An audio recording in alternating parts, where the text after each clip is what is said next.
오늘은 마가복음 네 번째 시간 상황을 뛰어넘게 하는 특별한 사랑이라는 제목으로 말씀을 전하겠습니다. 신일교회에서 부산을 가려 할 때 몇 가지 방법이 있을 것 같아요. 첫 번째는 김포공항에 가서 비행기를 타고 한 50분 정도 그렇게 지나면 김해공항에 도착을 하게 되죠. 두 번째 방법은 광명역에서 KTX를 타면 한 2시간 20분 걸립니다. 그러면 부산역에 도착이 되는 거죠. 세 번째 방법은 자동차를 이용을 하면 어느 정도 걸리죠? 한 4시간 반, 그죠? 휴게소에서 잠깐 쉬면 5시간 정도 그렇게 걸리는 것으로 알고 있습니다. 근데 여러분, 신일교회에서 부산에 갈 때 제일 빠르게 가는 방법이 뭡니까 그럼? 뭘 이용하면 되는 거예요? 여러분, 신일교회에서 부산에 갈 때 제일 빠르게 가는 방법을 가르쳐 드릴게요. 사랑하는 사람과 함께 가면 됩니다. 사랑하는 사람과 함께 가면 아무리 비둘기호 완행열차 타도 왜 이렇게 빨리 가는지 몰라요. 지겹지 않습니다. 아무리 비행기를 타더라도 별로인 사람과 함께 가면 50분이 50년 같을 거예요. 그렇습니다, 여러분. 사랑은 상황을 뛰어넘게 하는 능력이 있는 것 같아요. 사랑은 상황을 뛰어넘습니다. 내가 처한 상황보다 어떠한 사람과 함께 하느냐가 얼마나 중요한지 모르겠습니다. 그런 의미에서 사랑은 상황을 뛰어넘습니다. 여러분이 지금까지 어떤 상황 가운데서 정말 특별한 사랑을 통해 가지고 그 상황을 뛰어넘어 본 경험이 있습니까? 마가복음의 저자인 마가는 8절까지 세례 요한에 집중을 합니다. 세례 요한은 광야의 소리였고 또 더 낮은 곳으로 내려가는 그런 좋은 믿음의 선배입니다. 그리고 이제 드디어 9절에 보니까 뭐라고 그랬습니까? 우리 9절을 한번 같이 읽어볼까요? 시작. 그때 예수께서 갈릴리 나사렛으로부터 와서 요단강에서 요한에게 세례를 받으시고, 아멘. 드디어 누가 등장합니까? 예수님이 등장합니다. 할렐루야.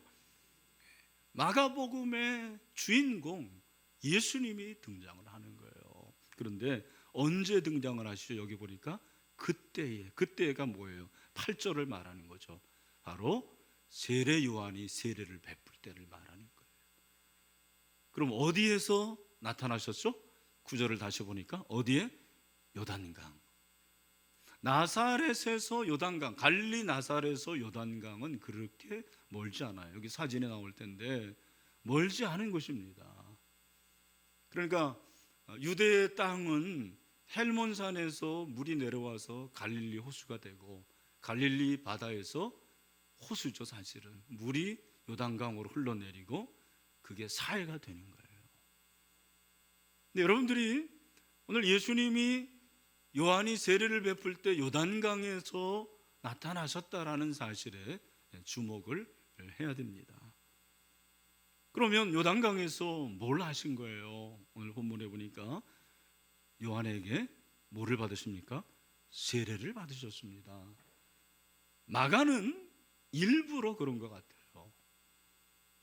요한이 예수님에게 세례를 베풀었다고 쓰지 않아요. 예수님이 세례를 받으셨다. 물론 요한에게라고 되어 있지만 사실은 이것은 어떤 암시를 합니까? 예수님에게 세례를 베푼 것은 요한이 아니고 누구였다라는 거예요?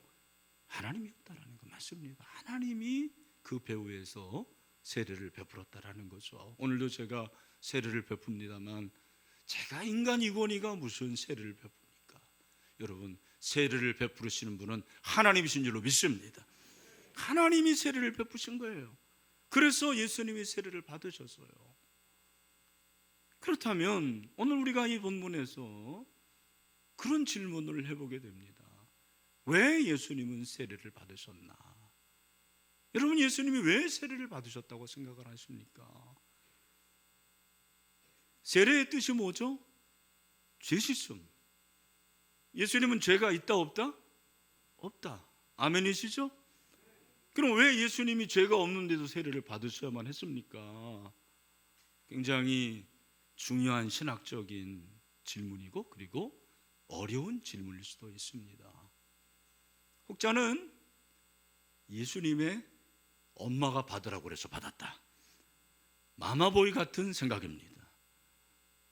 유대인들은요, 자녀가 13살이 되면 성인식을 하고 그 다음부터는 간섭하지 않아요. 제가 언제 한번 말씀을 드릴 거예요. 13살 이전에 자녀 교육을 결판냅니다. 그리고 13살이 되면 아예 손 뗍니다. 그런데 예수님이 세례 받으실 때 나이가 몇 살이죠? 30이죠. 그렇죠.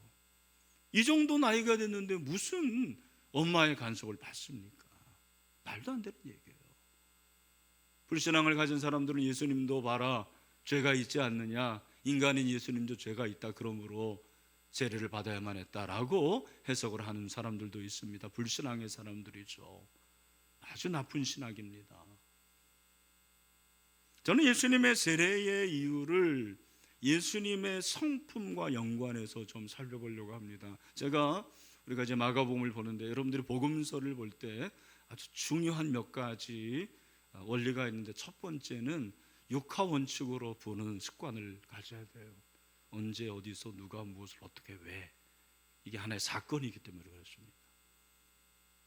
그리고 또 하나는 예수님의 성품으로 예수님의 말씀과 예수님의 행하신 기적들을 살펴봐야 돼요. 여러분, 예수님의 두 가지 성품이 있습니다. 뭐와 뭡니까? 신성과 인성이에요. 예수님은 100% 신성을 가지신 분이십니다. 예수님은 100% 인성을 가지신 분이십니다. 50%가 아니에요. 여러분, 예수님은 완전한 하나님이십니다. 예수님은 완전한 인간이십니다. 그러나 죄는 없으십니다. 그런 시각으로 오늘 우리가 세례를 한번 살펴보려고 합니다.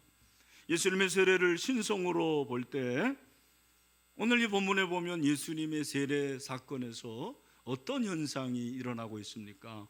10절을 보니까 곧 물에서 올라오실 새 하늘이 갈라짐과 성령이 비둘기같이 자기에게 내려오심을 보시더니. 아멘. 여러분, 잘 보십시오. 예수님이 세례 받으시자마자 물에서 올라오는데 뭐가 갈라진다고요? 하늘이 갈라집니다. 지금까지 하늘이 갈라지는 거 여러분 보셨나요? 성령이 비둘기같이 내려오십니다. 무엇을 말합니까? 이것이 바로 하나님의 임재죠. 예수님의 세례 가운데 하나님께서 임재하십니다.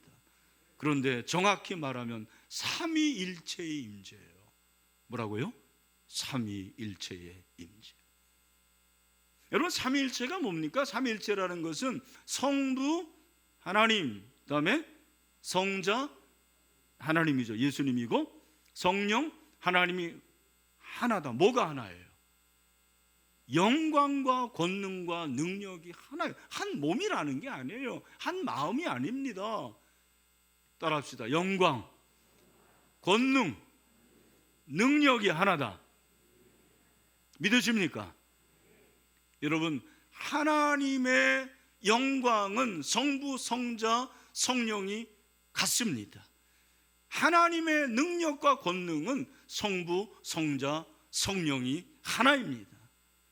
그 성부, 성자, 성령이 함께하는 곳이 바로 세례식이에요. 삼위일체가 나타난 성경에 몇 군데 안 되는 장면이 오늘 본문에 기록이 되어 있다는 것입니다. 하늘이 열렸어요. 성령이 비둘기같이 임했습니다. 여러분, 이것은 무엇을 말합니까? 예수님이 받으신 세례는 그 당시 사람들이 받았던 세례와 다르다라는 거예요. 잘 들으십시오. 예수님의 세례는 보통 세례가 아니라는 거예요. 특별한 세례라는 것입니다. 예수님이 받으신 세례는 메시아로 오신 그가 왕으로 등극하는 즉위식의 세레모니를 말하는 거죠. 다시 한번 말씀드립니다. 예수님은 이 세상의 왕 중의 왕으로 오셨습니다. 왕이신 그분이 지금 등극하는 거예요. 즉위식을 거행하는 것이죠.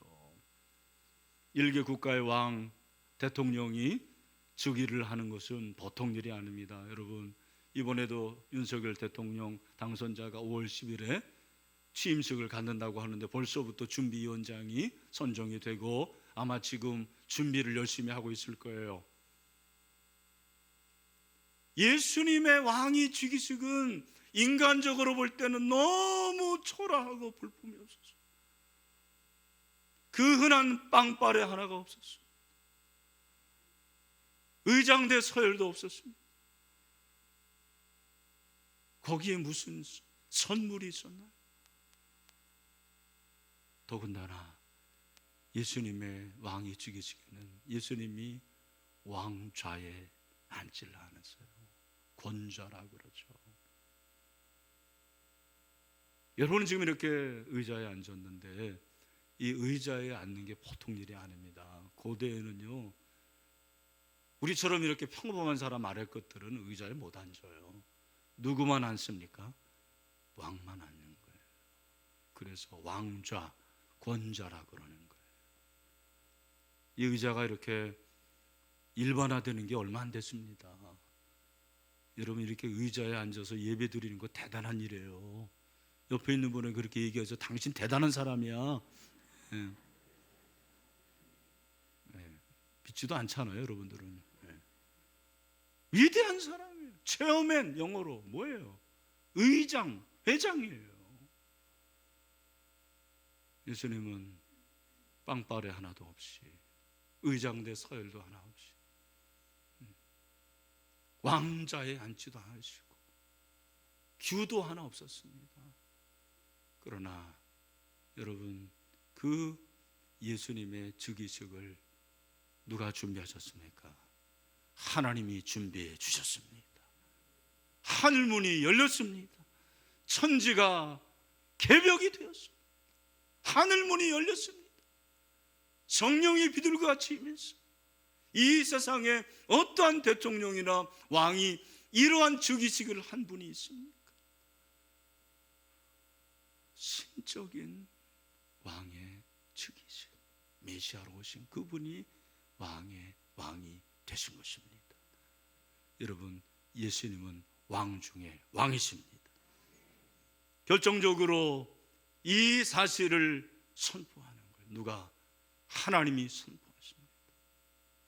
뭐라고 선포하시죠? 11절 말씀이죠. 우리 가정에 있는 분들 다 같이 한번 크게 외칩시다. 시작. 하늘부터 소리가 나기를 너는 내 사랑하는 아들이라 내가 너를 기뻐하노라 하시니라. 아멘. 내가 너를 사랑한다. 너는 나의 사랑하는 아들이다. 여기서 너는 누구를 말합니까? 예수님을 말하는 거예요. 나는 누굽니까? 하나님이십니다. 하나님이 너는 나의 아들이다. 신이신 그분이 예수님에게 아들이라고 합니다. 신의 아들은 뭐예요? 신입니다. 장군의 아들은요? 장군 아닙니다. 제 친구 중에 헤아려 보니까 한 서너 명이 장군 아들이 있어요. 장군 된 사람 한 명도 없어요. 그러나 신의 아들은 신입니다. 하나님의 아들은 하나님이십니다. 너는 내 사랑하는 아들이다. 예수 그리스도는 하나님의 아들이심을 선포합니다. 여러분, 이것은 며칠에 된 게 아니에요. 몇 년에 된 게 아닙니다. 수천 년 전에 이미 선포된 말씀이에요. 그렇죠. 시편 2편 7절에서 뭐라고 말합니까? 내가 여호와의 명령을 전하노라. 여호와께서 내게 이르시되 너는 내 아들이라. 오늘 내가 너를 낳았도다. 아멘. 너는 내 아들이다. 하나님이 너는 내 아들이다. 예수님에게 말씀하십니다. 이 말씀 시편 2편은 메시아십니다.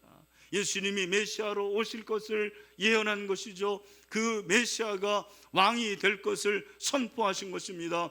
예수님의 세례는 그런 의미에서 구약 예언의 성취인 줄로 믿습니다. 이러한 놀라운 의미가 담겨져 있는 거예요. 여러분, 세례, 예수님의 세례는 보통 세례가 아니에요. 예수님이 메시아로 오셔서 왕의 왕이 되시는 놀라운 사건을 말하는 거죠. 왕의 즉위식입니다. 이 왕이신 하나님, 하나님의 아들 예수 그리스도를 믿는 저와 여러분에게 은혜가 임하게 될 줄로 믿습니다. 또한 예수님의 세례는 인성으로 볼 수가 있습니다. 굉장히 중요한 부분이죠. 오늘 본문에 저는 하이라이트라고 생각을 합니다. 오늘 이 말씀을 저는 보면서 가장 마음에 담는, 마음에 와닿는 한 단어가 있었는데 그게 바로 사랑하는 그 말이에요. 사랑하는 아들이다. 굉장히 짠한 단어라고 생각을 합니다. 이런 표현이 맞는지 모르겠습니다. 너는 내 사랑하는 아들이다. 신약 성경에 사랑이라는 단어가 많이 나오지만 사랑이라는 단어가 제일 먼저 나오는 것이 어딘지 아십니까? 마태복음 3장 17절입니다. 하늘로부터 소리가 있어 말씀하시되 이는 내 사랑하는 아들이요 내 기뻐하는 자라 하시니라. 마태복음 3장도 똑같이 마가복음 1장과 병행구절, 예수님의 세례의 사건인데 그 사건에서 사랑이라는 단어를 제일 먼저 사용하고 있습니다. 그 사랑이라는 단어를 하나님이 사용하시는 누구에게? 그의 아들에게 사용하십니다. 오늘 이 본문에서도 너는 내 사랑하는 아들이라, 사랑하는 아들이라 그렇게 말씀을 하시는 거죠. 이 사랑하는 이 단어는 아가페이토스입니다. 많이 들어본 단어 아닙니까? 아가페, 아가파오, 사랑, 사랑하다. 아가페이토스라는 것은 사랑하다의 형용사적인 형태입니다. 여러분, 이 단어는 보통 사랑하다가 아니에요. 잘 들으십시오. 이 단어는 보통 사랑이 아니고 특별한 사랑을 말하는 거예요. 특별한 사랑. 어떤 사람과 어떤 사람, A와 B의 관계에서 그 관계가 생명의 관계, 깊은 관계, 운명 공동수의 관계와 같은 그런 사랑의 관계를 의미할 때 이 단어를 사용을 합니다. 어떤 사람과의 특별한 친분 관계죠. 저는 우리말로 하면 친애하는 이런 표현이 좋을 것 같아요. 사랑하는 이 말은 친애하는 그 말이에요. 깊이 사랑하는, 너무너무 사랑하는 그 말입니다. 이 단어가 사용된 다른 것이 사도행전 15장 25절 26절이더라고요. 사람을 택하여 우리 주 예수 그리스도의 이름을 위하여 생명을 아끼지 아니하는 자인 우리가 사랑하는 바나바와 바울과 함께 너에게 보내기를 만장일치로 결정하였노라. 여기 우리가 사랑하는 바나바와 바울, 안디옥 교회 성도들이 바울과 바나바를 너무 사랑했어요. 그 사랑하는을 바로 아가페이토스라는 단어로 사용을 하고 있습니다. 상대방의 가치가 너무 크다라는 거죠. 상대방이 너무너무 존귀한 자라는 거. 특별한 사랑을 말하는 거예요. 하나님이 아들에 대해서 그렇게 말씀을 하십니다. 하나님이 세례받는 아들에게 다른 말 많이 할 수 있지 않을까요? 내 자랑스러운 아들, 내 위대한 아들. 그런데 그런 단어 다 제쳐두고 하나님은 사랑하는 아들이라 그렇게 말씀을 하시는 거죠. 예수님이 하나님의 아들인데 어떤 존재로 여기시는 거예요? 지금 볼 때 너무너무 애틋한 거예요. 왜? 제가 인성의 부분으로 보자고 그랬는데 예수님이 30년 동안 인간의 몸으로서 오시고 30년 동안 사신 것 자체도 비하예요. 성육신. 거기다가 세례를 받으셔야 됩니다. 예수님의 사역의 시작이 세례였고, 그리고 그 사역의 결정은 십자가예요. 그런 의미에서 세례는 십자가로 가는 시작인 것 같아요. 저는 그렇게 봤어요. 예수님의 사역의 신호탄, 십자가를 향해 나아가는 길입니다. 십자가에 죽으실 사명의 시작을 알리는 거죠. 그랬을 때 하나님의 마음이 어땠을까? 여러분, 하나님 마음이 어땠을 것 같아요? 얼마나 슬프고 애틋하고 안타까웠을까? 왜? 보내야 되니까. 십자가는 보내심이죠. 아들을 보내심. 보내야만 하는 아버지의 심정이 이 사랑하는 단어에 기록이 되어 있는 거예요.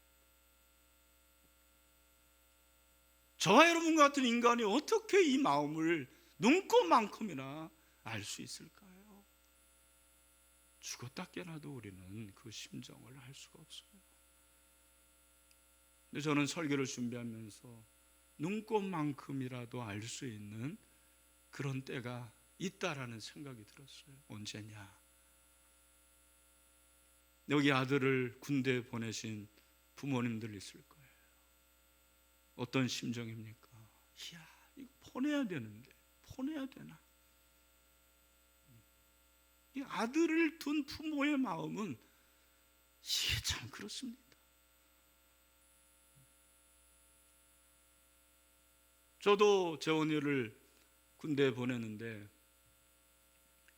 논산 훈련소에서 오리엔테이션을 하고 부대별로 해가지고 이제 가게 되더라고요. 근데 오리엔테이션이 끝나자마자 이 녀석이 저와 제 아내에게 인사도 안 하고 바로 뛰어가더라고요. 야속했어요. 제가 나중에 물어봤습니다. 재원아, 너 그때 왜 엄마 아빠한테 인사도 안 하고 그렇게 쏜살같이 뛰어갔냐? 그랬더니 이 녀석이 하는 얘기가 엄마 아빠 보면 울 것 같아가지고 뒤도 안 돌아보고 그렇게 하더라고요. 여러분, 아들 군대 하나 보냈는데도 이런 마음이에요. 그 아들 군대 보내놓고 오매불망 부대 옆에 월세방 사는 엄마들도 있어요. 오죽하면. 그런데 아들을 죽게 내버린다고 생각해 보십시오. 아들을 내두죠. 그 아버지의 심정, 그게 바로 너는 내 아들이다, 내 사랑하는 아들이다. 하늘 보좌를 버리신 것은 인간의 죄를 짊어지시고 그가 이제 십자가의 길을 가셔야 됐어요. 여러분, 예수님이 세례를 받으시는 것은 그가 죄가 있어서가 아니에요. 예수님이 세례를 받으실 때 그 옷에는요, 저와 여러분의 죄의 덕목이 다 기록이 되어 있을 거예요. 저와 여러분의 죄의 꼬리표들이 다 기록이 되어 있어요. 이건희 목사의 평생 지은 죄, 우리 조찬옥 지휘자의 평생 지은 죄 다 기록이 되어 있는 거예요. 그런데 예수님이 십자가에 죽으심으로 우리의 모든 죄가 다 용서되었습니다. 그 전에 세례를 받으심으로, 죄 없는 그가 세례 받으심으로 저와 여러분의 죄가 깨끗하게 씻겨졌음을 선포합니다. 아들아, 너 알지? 내가 너 얼마나 사랑하는지. 내가 너를 사랑한다. 그렇게 말씀하시는 것입니다. 사랑의 출처가 궁금합니다. 나일강의 고대 주민들은 사랑이 악어의 대동목에서 나왔다고 생각을 했다고 그래요. 중국의 신화시대 황제 신농은 인삼에서 사랑이 출처 되었다고 생각을 해서 그렇게 인삼을 찾았다고 그래요.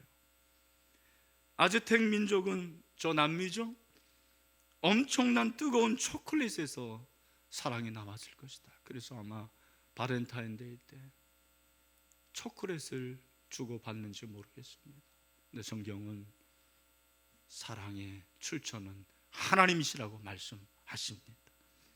요한일서 4장 8절 말씀, 우리 다 같이 한번 감사하는 마음으로 읽읍시다. 시작.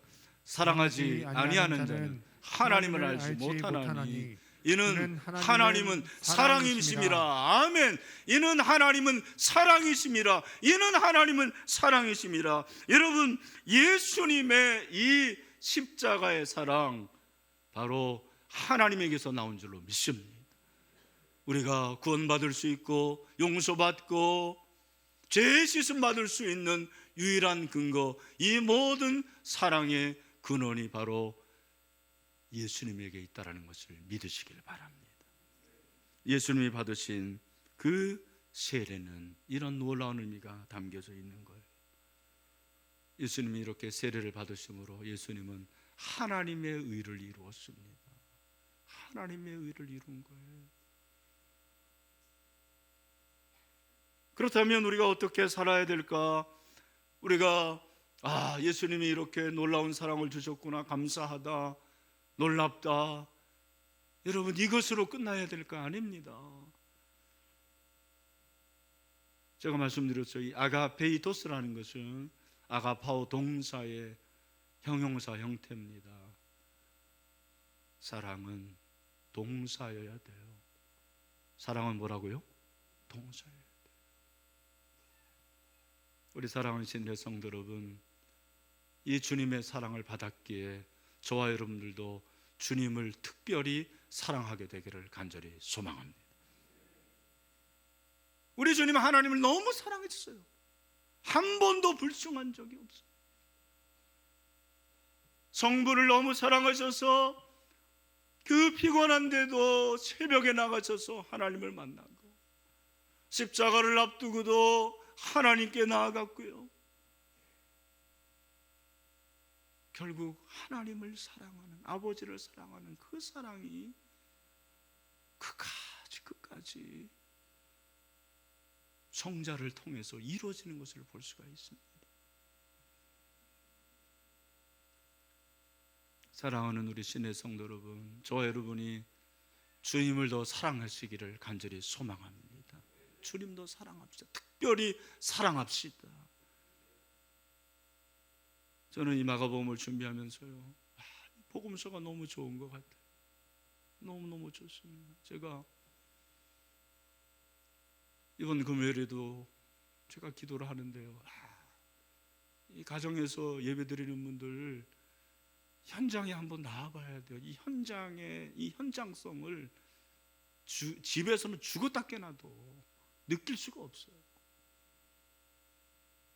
제가 기도하는데 뜨거운 눈물이 났어요. 주님을 만나고 싶어요. 정말 이 복음서에 나타난 주님, 그 주님이 어떤 분인지 주님을 만나고 싶습니다. 주님을 사랑합니다. 계속 그렇게 하나님께 기도했어요. 여러분, 솔직히 우리가 사는 이 세상은 점점점 상황이 나빠지고 있습니다. 근데 성경은 한 번도 상황을 바라보라고 말한 적이 없는 것 같아요. 한 번도 너의 환경을 바라봐라, 그런 말 한 적이 있나요? 성경이 그런 말 한 적이 있나요? 그렇게 말한 적이 없어요. 상황을 보지 말고, 환경을 보지 말고 그 너머에 계신 하나님을 바라봐라, 그렇게 말씀하십니다. 그 말은 하나님의 사랑을 경험하라는 얘기거든요. 사도 바울은요, 로마서 8장 37절에서 뭐라고 얘기합니까? 그러나 이 모든 일에 우리를 사랑하시기로 말미암아 우리가 넉넉히 이기느니라. 이 모든 일이 뭐예요? 모든 상황이죠. 사도 바울이 당한 상황은요, 저와 여러분과 비교할 수 없을 그런 상황이라는 것을 알 수가 있습니다.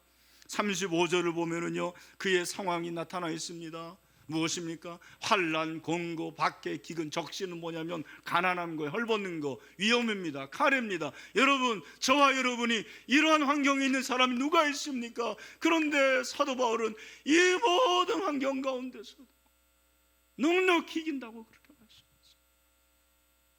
어떻게 이길 수가 있습니까? 어떻게 이길 수가 있습니까? 그는 38절부터 39절에서 놀라운 고백을 하고 있는 거죠.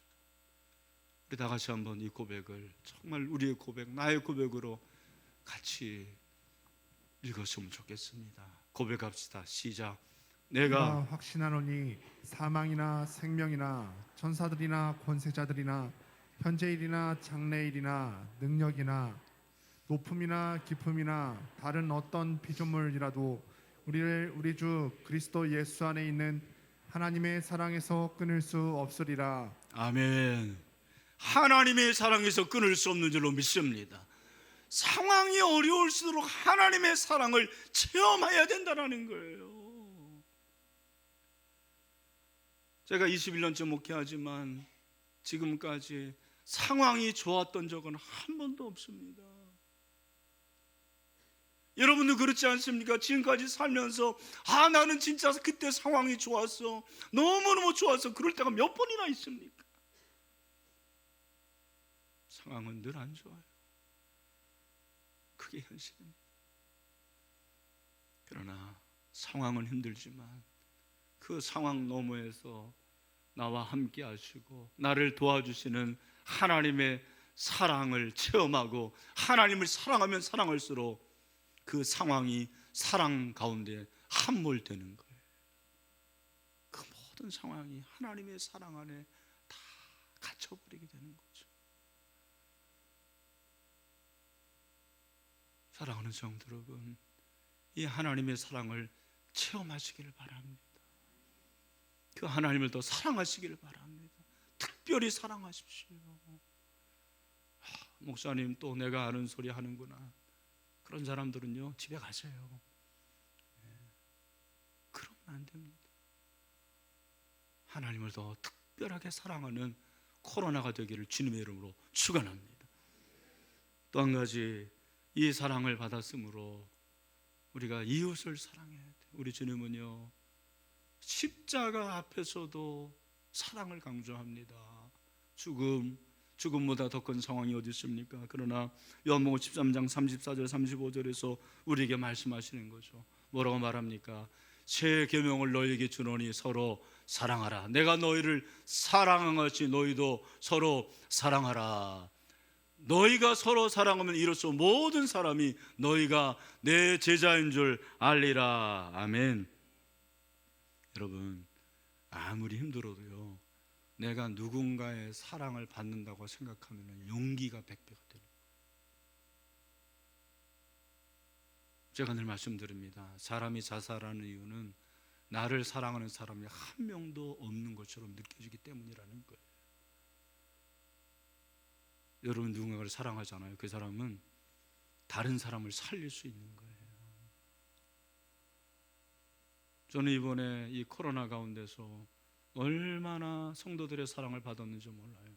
눈물겹도록 받았습니다. 제가 그 사랑을 받으면서 이야, 놀랍다. 내가 이렇게 사랑을 많이 받는 목사구나. 그러면서 제가 동시에 회개를 했습니다. 하나님, 저는 우리 성도들을 이렇게 사랑하지 못하는데 제가 이렇게 큰 사랑을 받네. 하나님 앞에 회개했습니다. 이들을 더 사랑하기를 원합니다. 여러분, 서로 사랑하십시오. 사랑하세요. 가까운 이웃을 사랑하세요. 남편이 아내를 사랑하고 아내가 남편을 사랑해야 됩니다. 그리고 자녀를 사랑하고 이웃을 사랑하고 목원을 사랑하고 원수까지 사랑하는 이 시간이 되기를 소망합니다. 사랑이 결국 상황을 뛰어넘게 하는 능력이 되는 것을 다시 한번 체험을 하게 됩니다. 말씀했습니다. 상황이 어렵죠. 삶이 고단하고 힘이 듭니다. 그러나 하나님의 특별한 사랑을 저와 여러분은 받은 줄로 믿습니다. 그러므로 하나님을 더 특별히 사랑합시다. 이웃을 특별히 사랑합시다. 그렇게 사랑으로 상황을 뛰어넘는 저와 여러분이 되시기를 주님의 이름으로 축원합니다.